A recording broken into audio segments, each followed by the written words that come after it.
Fred, my entire life I have looked at the cosmos, I've studied the brain, I've looked at different religions and philosophies, and I keep coming back to that one question, why? Everybody does. I'm not unique in any way. But I continue to ask the question, is there an answer? Is there the possibility of an answer? I could give you an answer, but I could also give a counter answer to my answer. But here's the answer as best as I can see it. I, speaking now as God, for example. You play the role well. I'll play the role well. Okay. I am alone. I am all there is. And I mean, masturbation can be fun, but after a while, you want to do something else with your mind. So how am I going to create something else in my mind? Well, I will imagine something which is not me, but then I know I'm imagining it. So therefore, I'm back to myself again, all one, alone. So I've got to do something which allows me to get outside of myself. One way is to make a big bang, a cosmology, something which is material, but I got to put some of me into it, because if it's just going to be like Geppetto and Pinocchio, and I have to pull all the strings to make the darn thing work, I'm right back to myself again.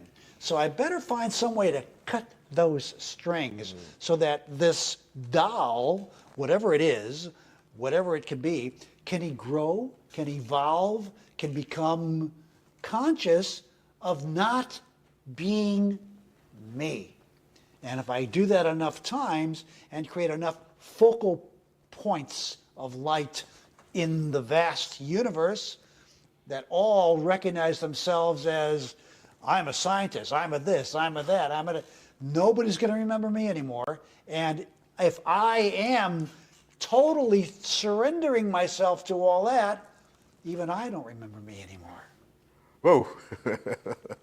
Well, so in this vision of why there's a cosmos, you start with whether it's a God or whether it's some intelligent force, some cosmic thing. And that thing wants to have a sharing in some way.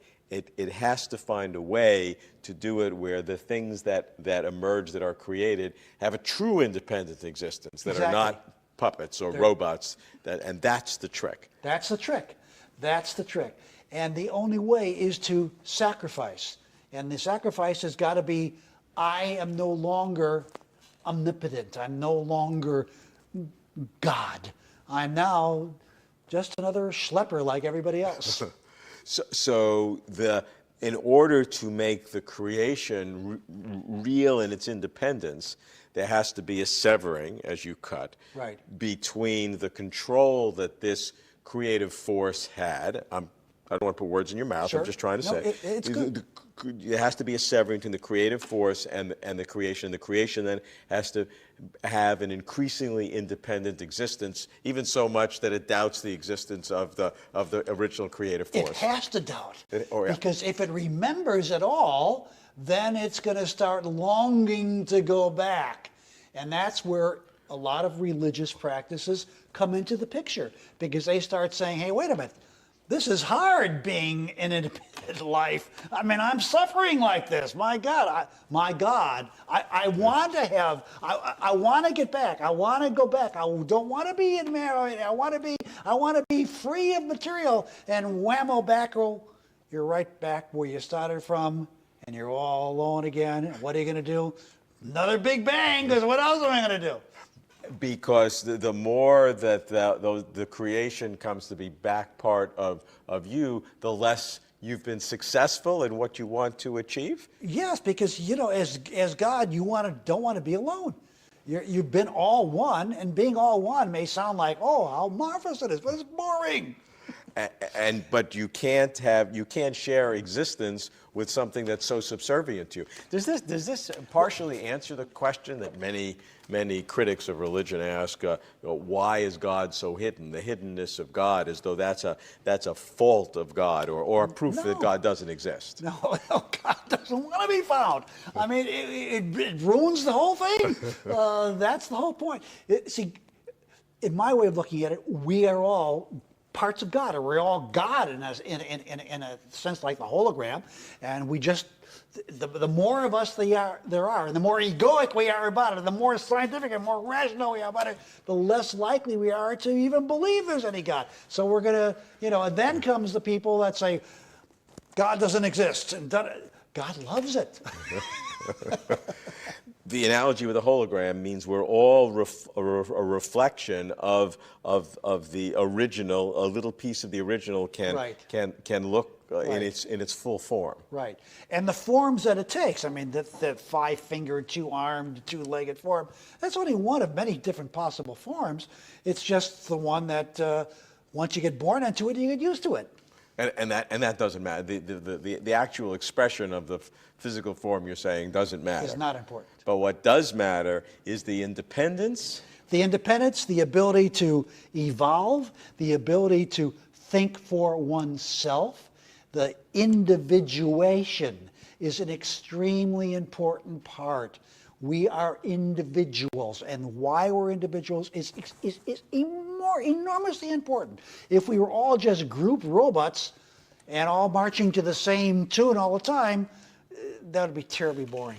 And uncreative. And that to your God would have been a failure. It would have been a failure because then everybody's start back over again. Yeah, start over create again. some real people. Exactly. Like you and me. Exactly. And it's equal. Exactly. What if the absolute greatest display of divine power isn't creating a universe, but, completely abandoning it? That is quite the question to start with. Right. I mean, welcome to the deep dive. We are so thrilled to have you with us today because, well, we are taking on the ultimate question. Yeah, the big one. Exactly. Why does the cosmos actually exist? And we're going to explore that through this highly unconventional, just totally mind-bending framework. It really is. We are definitely steering away from standard textbook equations today. For sure. So our source today is an excerpt from a Closer to Truth interview with quantum physicist Fred Alan Wolf.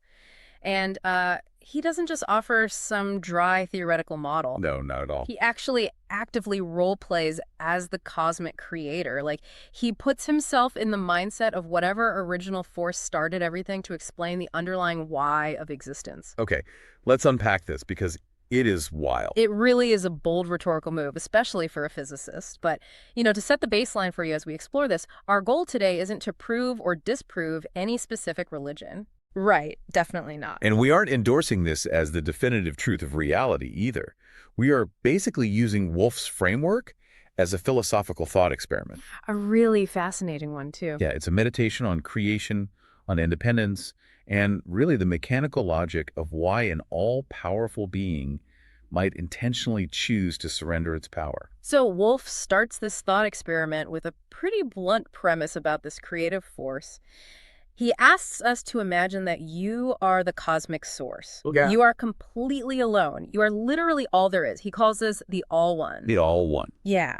And at first glance, a state of absolute unity, total omnipresence, it sounds incredibly peaceful. You'd think so, yeah. Like no conflict, no division, just infinite existence. Well, it sounds peaceful until you analyze the actual mechanics of being all one from a physics perspective. What do you mean? I mean, in a state of absolute unity, there is no relativity. There's no other to interact with. You have no external environment to push against. Oh, wow. Right? So therefore, there is no time or space as we understand them.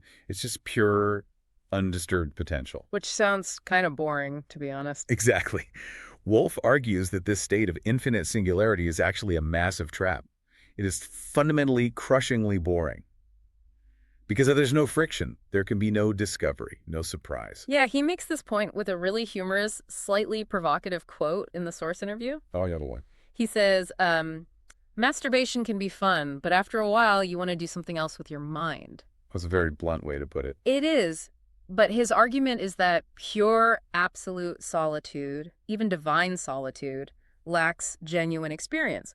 But wait, couldn't an infinite, omnipotent mind just, imagine a universe? Just dream it up. Yeah, like if you have infinite processing power, you could construct a brilliantly vivid reality entirely within your own thoughts, right? Just entertain yourself for eternity.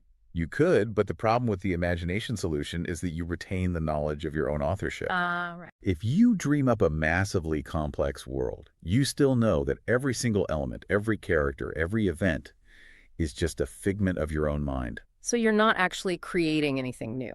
Exactly. You haven't actually created anything truly separate from yourself.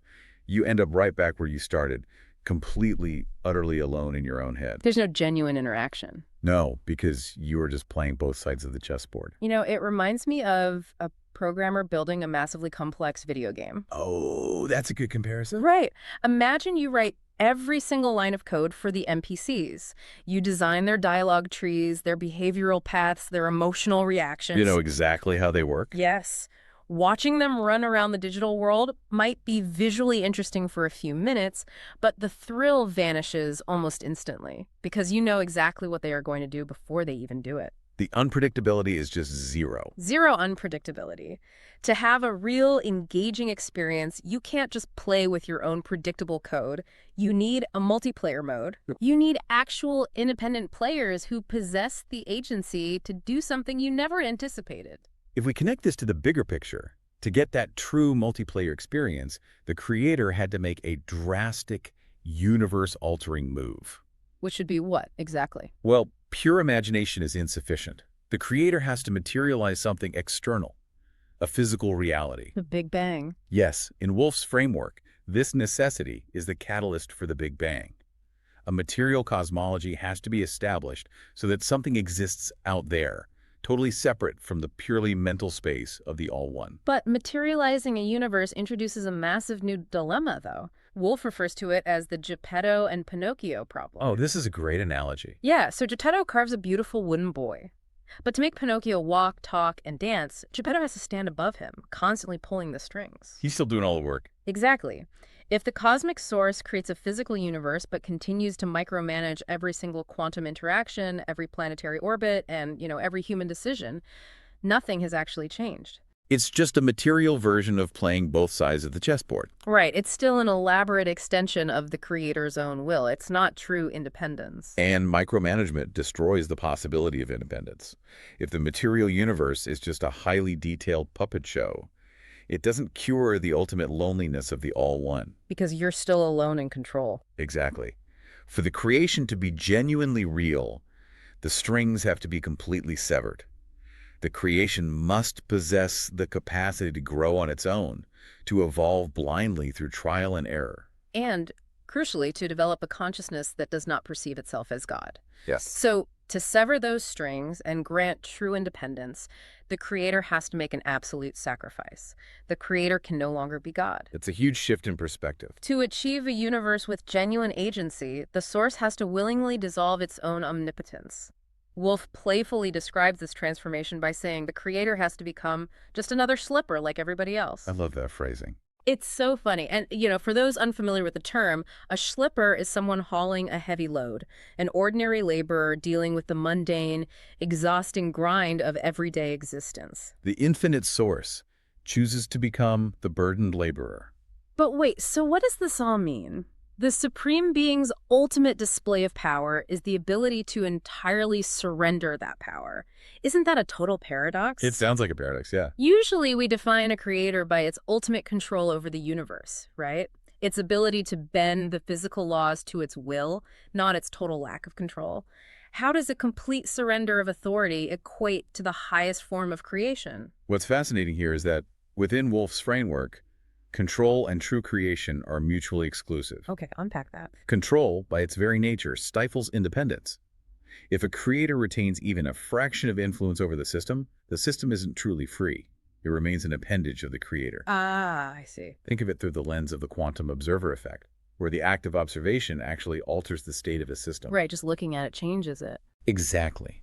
If an omniscient God is constantly observing and measuring the universe from the outside, the universe is locked into the creator's parameters. It can't breathe on its own. No. To allow the universe to possess its own dynamic, unpredictable wave function, the singular external observer has to stop observing.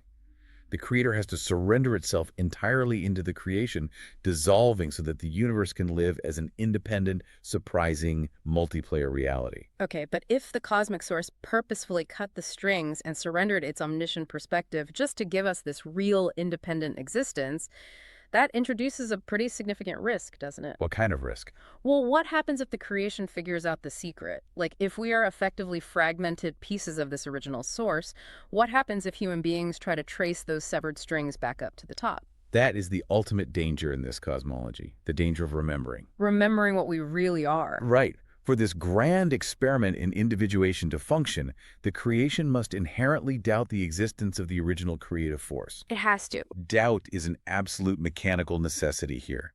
Because if human beings clearly remember that they are actually fragments of an all-powerful, unified singularity, their immediate reaction will be to reject the localized experience. They are going to want to go back. Exactly. Because the physical world is incredibly difficult. It's defined by friction, disease, heartbreak, and struggle.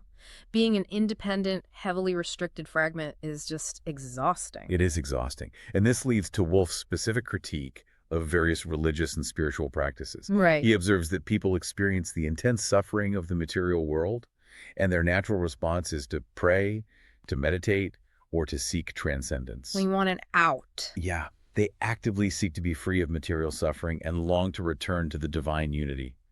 They want to escape the challenging multiplayer game and return to the comfort of the programmer's chair. Now, to be clear, Wolff isn't mocking the human desire for spiritual comfort. I know, not at all. But structurally, within his philosophical lens, he argues that if everyone succeeds in that goal, if all conscious entities reject the material world and, as he puts it, go, whammo, right back where you started from, then the entire cosmic experiment is a failure. Total failure.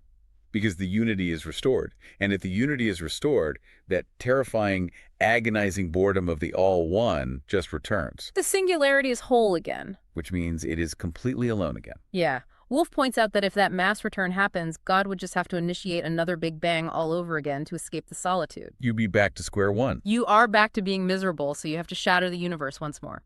The longing to dissolve back into a unified divine source is actually actively contrary to the entire purpose of the cosmos existing in the first place. And, this completely reframes the theological concept of the hiddenness of God. Oh, that's a huge topic. It is. Throughout history, many critics of religion have pointed out a perceived flaw in the design of the universe.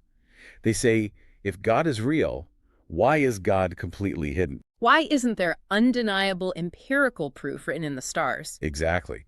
Critics frequently use this hiddenness as definitive proof that no creator exists at all. But Wolff's response to the hiddenness problem is brilliant because he flips it. He flips it from a flaw into the core feature of the system. Right. God is hidden on purpose. The source actively does not want to be found because finding the source ruins the integrity of the sacrifice. Yes, as creation evolves, as consciousness becomes more rational and scientifically advanced, it naturally begins to demand evidence. Sure, we want proof. People look at the empirical data and confidently claim there is no creator, the universe is purely material. And usually religious thinkers view that as a tragedy or a failure of faith. But Wolff's version of the cosmic source views this as a massive victory. The victory. Yeah. An atheist confidently declaring that there is no puppet master is the ultimate proof that the severing of the strings actually worked. The independence is genuine. The creation is thinking entirely for itself. Consider an elaborate escape room. Like you lock yourself in a room filled with complex puzzles, and the entire value of the experience is the challenge of solving it. Okay, I'm with you. The creator of the escape room is monitoring your progress. Now, if you get stuck on a difficult puzzle, you might get frustrated, bang on the door, and demand a hint. We've all been there. But the creator refuses to slip a clue under the door. They aren't ignoring you because they enjoy your frustration. They remain silent because providing the answer instantly destroys the value of the It game. ruins the point of being in there. Exactly. The reason you are in the room is to exercise your own intellect to solve it completely on your own. The silence of the game master is the mechanism that guarantees the autonomy of the players. If the creator steps in to provide comfort or direction, The independence is instantly voided. So if the highest goal of reality is to be entirely independent, to embrace doubt and to solve the room on our own, what is our actual mechanical relationship to this original creator in Wolff's framework? That's the logical next question. Like, if the strings are cut, we aren't just empty biological machines running around randomly, right? How do we connect back to the source without violating that independence? Wolff introduces the concept of the hologram to explain this relationship. A hologram. Yes, we aren't just objects manufactured by a distant God. We are literal fragments of the source experiencing reality from heavily isolated coordinates. This sounds very quantum. To understand this, we really have to move past simple metaphors and look at how holographic information actually functions, touching on principles of non-locality in physics. Okay, let's break that down. How does a holographic structure differ from a standard physical object? Well, if you take a standard photograph and cut it into tiny pieces, each piece only holds a fraction of the visual data. You have a piece showing a shoe, another showing a tree. Right, normal puzzle pieces. But a true hologram stores information non-locally. The data for the entire image is distributed throughout the whole medium. Oh. Yeah, so if you shatter a holographic plate into 1,000 tiny fragments, every single fragment, no matter how small, still contains the complete blueprint of the entire original image. Really? Even a microscopic piece? Even the smallest piece. It might appear fuzzier or be restricted to a specific angle, but the whole is entirely encoded within the part. That is a staggering concept. So every single conscious entity is a localized fragment of the original cosmic force, completely encoding the entire infinite source, but restricted to viewing the universe through a highly specific, narrow filter. That's it exactly. And Wolff makes a critical distinction here between form and function. He asserts that the physical expression of this filter, or specific biological form with a 5-fingered, 2-armed, 2-legged form, is fundamentally arbitrary. We identify so heavily with our biology because it is the vehicle we operate in, but Wolff argues it's just what we get used to. Exactly. The universe could have utilized countless different biological or non-biological forms to experience itself. So the physical shape is irrelevant.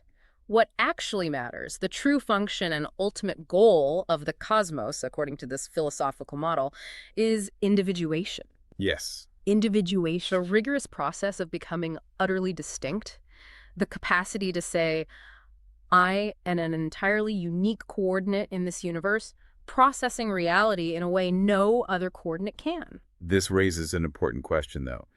The ability to formulate original thoughts, to synthesize unique perspectives, and to have highly specific emotional reactions that no other fragment of the hologram is experiencing. What happens if we don't do that? Like, let's consider what a failed universe would look like under this criteria. Right. If individuation is the goal, then a failed universe would be defined by total uniformity. If every fragment acted in exact accordance with the others, if we all were just group robots marching to the same tune, completely predictable and uniform, the universe would be deeply uncreative. To the cosmic source, uniformity is catastrophic. Catastrophic. It means the initial problem of the all-one was never actually solved. You would just be back to the single programmer playing with identical lines of predictable code. Just the illusion of a multiplayer game where every player uses the exact same strategy. True success for the creator requires generating billions upon billions of distinct focal points of light, all entirely separate, all interpreting the holographic data differently. Contributing completely unpredictable variables to the reality engine. Precisely. Here's where it gets really interesting. Does this mean that the mundane, everyday actions of human beings carry cosmic weight? Like what? Like if a listener learns a weird new obscure skill or asserts a highly specific personality quirk or even just stubbornly digs their heels in during an argument, are they actively fulfilling the universe's ultimate purpose? According to Wolff's theory, absolutely.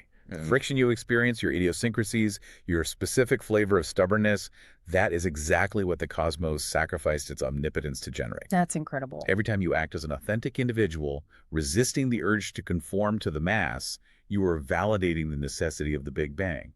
I just find it fascinating that human stubbornness and our inherent messiness are framed not as biological flaws, but as cosmic victories. It completely shifts how you view yourself. It really does.